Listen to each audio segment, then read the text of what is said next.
Bonsoir tout le monde. Ce soir, je vais vous parler de quelque chose qui est très irritant, très difficile à supporter. C'est la fausse bienveillance. Alors, je me souviens, il y a quelques années, il y a bien une dizaine d'années, j'avais fait une formation en addictologie. C'était une structure qui luttait évidemment contre le problème d'alcool notamment, hein. Et une des formatrices, elles étaient deux, l'une des formatrices c'était à Clermont, et la formation se faisait d'ailleurs à Thiers, je crois bien, mais la structure était située, je crois, avenue de Grande-Bretagne à Clermont. Je vous redonnerai le nom, hein, je l'ai oublié, mais c'est vraiment une structure intéressante, et elle disait, ces dames, mieux vaut être maladroit que faussement bienveillant. La fausse bienveillance, il n'y a rien de pire. Effectivement, moi je l'ai remarqué, hein. À la limite, vous voyez, j'ai préféré, enfin si on peut dire, hein, des commentaires un petit peu injurieux, malveillants, négatifs, à des commentaires faussement bienveillants. Alors je vais vous prendre l'exemple d'un commentaire faussement bienveillant. Vous savez que moi, ce qui est important dans ces vidéos, c'est d'être totalement spontané. Enfin, je réfléchis en amont évidemment à ce que je vais vous raconter, mais ce n'est pas calculé. Je ne veux pas faire de montage. Je ne vais pas intercaler des passages qui vont attirer un public un peu idiot, hein, faut dire ce qui est, un peu stupide. Si je voulais faire ça, ben, je me mettrais professionnel. Pour moi, c'est une contrainte. Déjà, j'ai beaucoup de contraintes avec mes livres. Quand j'écris, il y a des contraintes de style que je m'impose, hein. Je suis très difficile pour le style, mais je ne me donne pas de contraintes littéraires. C'est-à-dire que si personne n'écrit comme ça, si personne ne détaille certaines choses, moi je le fais. C'est mon droit, ça correspond au livre que je veux écrire, et tant pis si ça ne me plaît pas. Voilà. Et pareil pour ces vidéos. Mais là, j'en viens au sujet. Ça, c'est un prétexte, hein. Ce n'était pas le cœur même du sujet. Il y a beaucoup de gens qui vous énervent plus que des gens ouvertement malveillants et qui paraissent bienveillants, gentils. Ils vous disent « Oh, mais c'est ce que je te dis, c'est dans ton intérêt, mon petit Pierre, hein, c'est dans ton intérêt. » Ouais, oui, oui, non, non, on a compris que c'était pour blesser souvent, hein. Moi, je l'ai eu pas très souvent, heureusement, hein, mais ça m'est arrivé.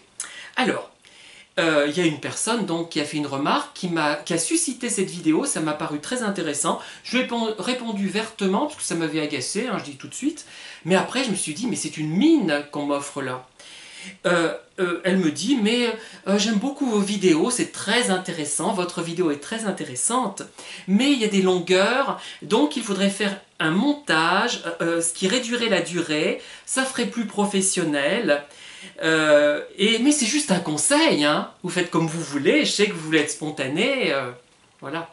Voilà. Voilà. On a un exemple type de comportement malveillant, mais qui ne s'avoue pas comme tel, ce qui fait qu'on ne peut pas tellement le contrer, ce comportement, et c'est profondément pervers. C'est un comportement d'une perversité beaucoup plus forte que quelqu'un qui va vous dire ben, mon pauvre Pierre, hein, cette vidéo elle n'est pas terrible, hein, il faudrait vraiment que tu t'améliores.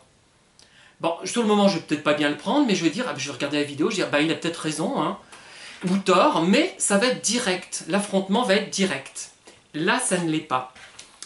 C'est comme dans la vie de tous les jours, vous avez des gens qui vont, par exemple, lire un de vos livres, et moi, ça m'est arrivé, pour ça je le cite, hein, et en fait, ils disent, bah oui, c'est très intéressant, sauf ce passage de telle page à telle page. Je regarde ce que c'est.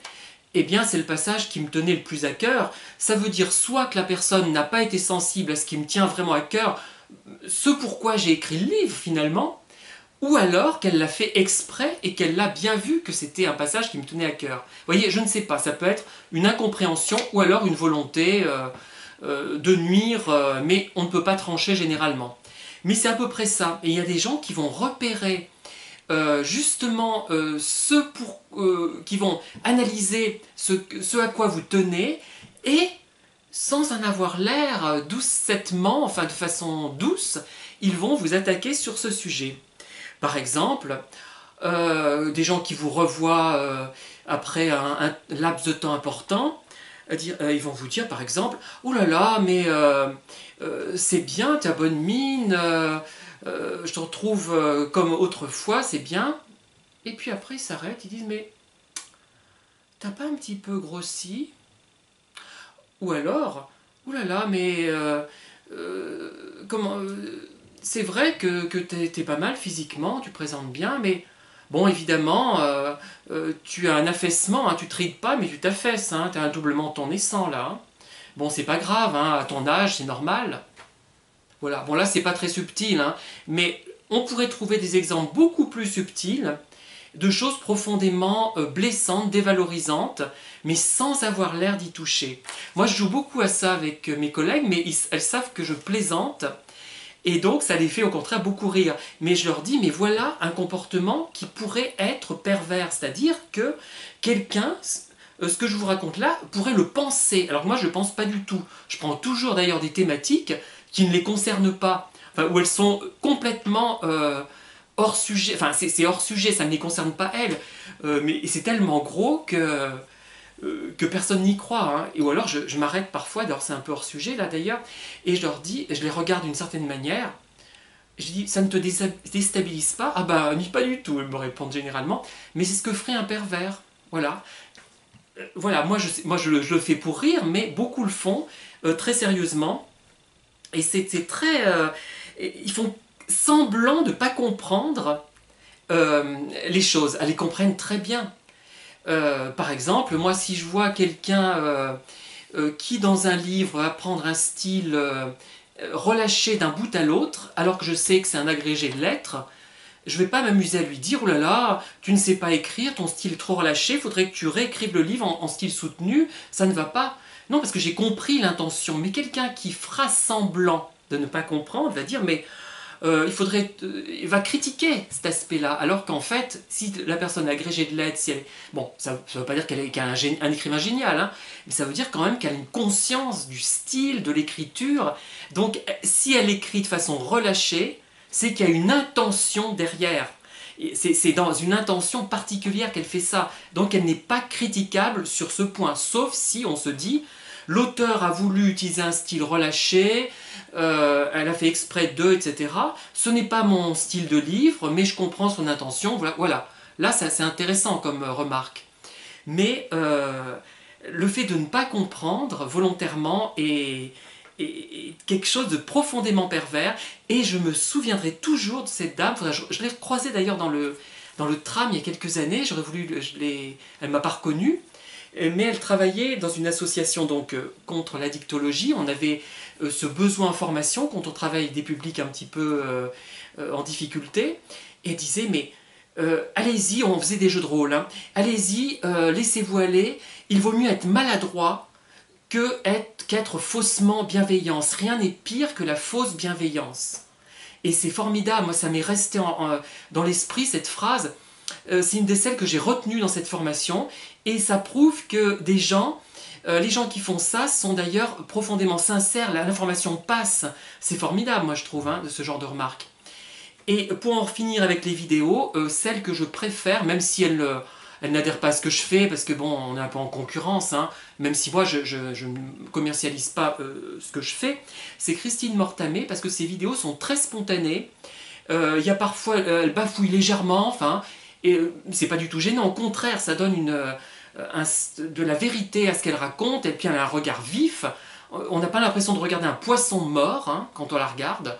Elle est vive. Bon, je suis pas toujours d'accord avec les mots qu'elle utilise, un peu trop relâché par moments, mais c'est rien, quoi. C'est des petits détails on a tous des petits détails qui nous énervent, même chez des gens qu'on aime beaucoup. Dans le jeu de Martine Carole, il y a des choses qui m'énervent. J'aimerais l'avoir joué par moments différemment, ponctuellement. Vous voyez, c'est rien. Mais voilà, c'est mon style je dirais, de vidéo, ou même une psy à la maison, même si je trouve qu'elle parle un peu trop vite, j'aime bien sa spontanéité. Même si je l'ai pu la critiquer, elle a une spontanéité que d'autres devraient imiter plutôt que de faire ce qu'ils font, quoi. Enfin, bon, après, les gens sont pas toujours très futés, ils adhèrent, hein, bon, c'est comme ça. Hein. Mais c'est fou, hein, cette volonté, cette fausse bienveillance, en fait, ce sont des remarques contrôlantes. On essaie de contrôler l'autre. On veut lui rentrer dedans, mais sans en avoir l'air, pour qu'il n'ait pas la possibilité de se plaindre, pour qu'il ne voit rien. Les gens qui entendraient ça, ils vont dire « Mais si, cette personne te fait une remarque constructive. » Non. Elle ne me fait pas une remarque constructive, elle me fait une remarque contrôlante et perverse, enfin ponctuellement. C'est peut-être pas une personne perverse narcissique, c'est une personne qu'on peut agacer à un moment donné. On peut être agacé par quelqu'un, lui faire des remarques. Moi, ça m'est arrivé d'être ponctuellement pervers. Hein. Je dis franchement, j'ai fait parfois des remarques que j'ai regrettées, que j'ai enlevées d'ailleurs. Parce que quelqu'un m'énervait, parce que au fond, j'étais jaloux. Oui, moi je reconnais toujours mes torts, donc je suis comme ça. Et je me suis dit, non, c'est pas bien ce que j'ai fait. Une fois le moment de colère et d'agacement passé, je reviens sur ce que j'ai dit, j'enlève souvent. Ou il m'est arrivé de présenter des excuses. Hein, voilà. Parce que je sentais que j'étais malveillant. Voilà. Donc, ponctuellement malveillant, ce n'est pas grave, mais méfions-nous, ne soyons pas trop contrôlants, essayons de comprendre ce qu'a fait l'autre, et nous pouvons le critiquer ponctuellement, mais il faut toujours se dire, est-ce que ma remarque est sincère, finalement? Est-ce que ça ne résulte pas d'une jalousie, d'une frustration de ma part, ou d'une volonté finalement d'avoir un contrôle sur une personne que l'on juge sensible, par exemple. Hein. Bon, c'est grave, comme je vous l'ai dit, quand c'est généralisé, quand c'est quelque chose de permanent, de constant.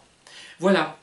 Voilà, donc il faudra que je retrouve le nom de la personne qui m'a fait repenser à cet aspect important de la fausse bienveillance lors de cette formation. Et lors d'une prochaine vidéo, je vous parlerai peut-être de cette association, je pense qu'elle existe toujours. Voilà, je vous remercie de m'avoir écouté, je suis ravi d'avoir pu traiter ce thème important, et je vous dis à très bientôt. Bonne soirée.